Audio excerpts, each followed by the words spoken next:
Suasana sebelum terbit matahari, saya akan ceritakan tanda besar kiamat yang pertama. Sebelum terbit matahari di sebelah barat, matahari akan menghilangkan dirinya selama 3 hari. Ini juga ada satu hadis yang sahih. Kata Rasulullah, apabila kalian bangun pada pagi itu, macam biasa kita solat subuh masih gelap. Selalunya jam 7 sudah cerah. Tetapi pada hari itu kita akan melihat jam 7, 8 pagi, 9 pagi, suasananya begini. Kita pun tengok, ini sudah jam 9. Jadi kita pun tengok ke langit, oh mungkin nak hujan kot. Masa berlalu, pukul 10, pukul 11, kita tengok masih gelap. Ini bukan hujan ni. Maka ketika itu kita tahu, boleh jadi ini adalah tanda yang disebut oleh Rasulullah. Boleh jadi. Kita pun tunggu lagi. Selepas pukul 1, suasana masih gelap. Tok Bilal datang masjid apa semua. Nak azan ke tidak ni? 12.30 dah masuk waktu tapi masih gelap. Azan. Wahai Bilal yang belajar ilmu hadis tentang kiamat, azan. Seperti biasa. Kita pun solat macam biasa walaupun gelap. Manusia ketika itu sudah pun berkumpul di banyak tempat. Masing-masing tanya, ni apa yang berlaku ni? Masing-masing menunggu berita daripada TV dan sebagainya. Maka kita akan tengok dalam berita sebagainya fenomena alam yang tiada huraian. Kita tunggu esok. Keesokan harinya, malam tu semua tidur. Keesokan harinya semua bangun. Hari yang kedua orang lebih ramai melihat. Hari kedua bila kita bangun, manusia semua pakat tengok. Jam 7, jam 8, suasana gelap seperti ini.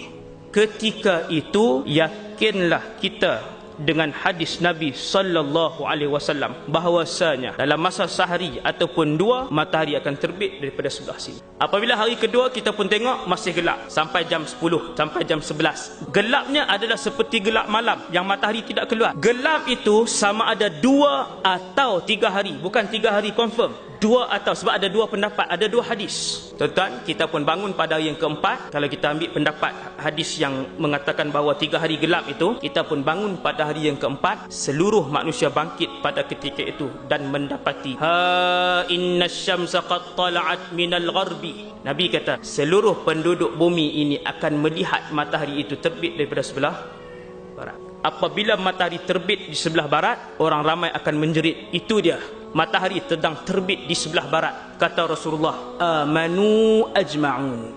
Semua beriman ketika itu. Seluruh penduduk bumi ketika itu beriman kepada Allah.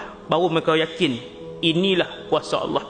Dan ketika itu iman tidak lagi boleh diguna pakai. Kerana apabila terbit matahari di sebelah barat, itu bermaksud Allah telah pun menutup pintu taubat selama-lamanya. Kesemua orang berlari ke kanan ke kiri. Suasana jadi tidak terkawal.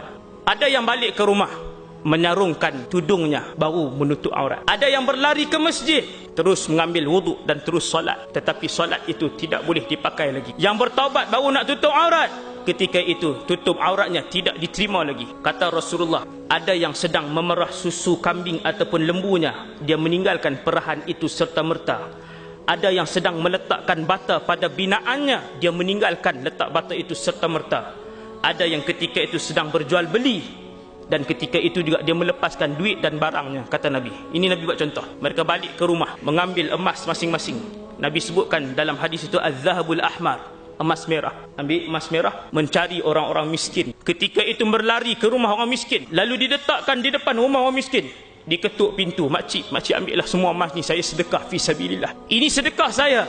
Makcik itu kata, halla kana bil ams. Alangkah baiknya kalau sedekah ini semalam kamu berikan kepada saya, ia masih bermanfaat. Tuan-tuan, beramallah sebelum matahari terbit dari sebelah barat.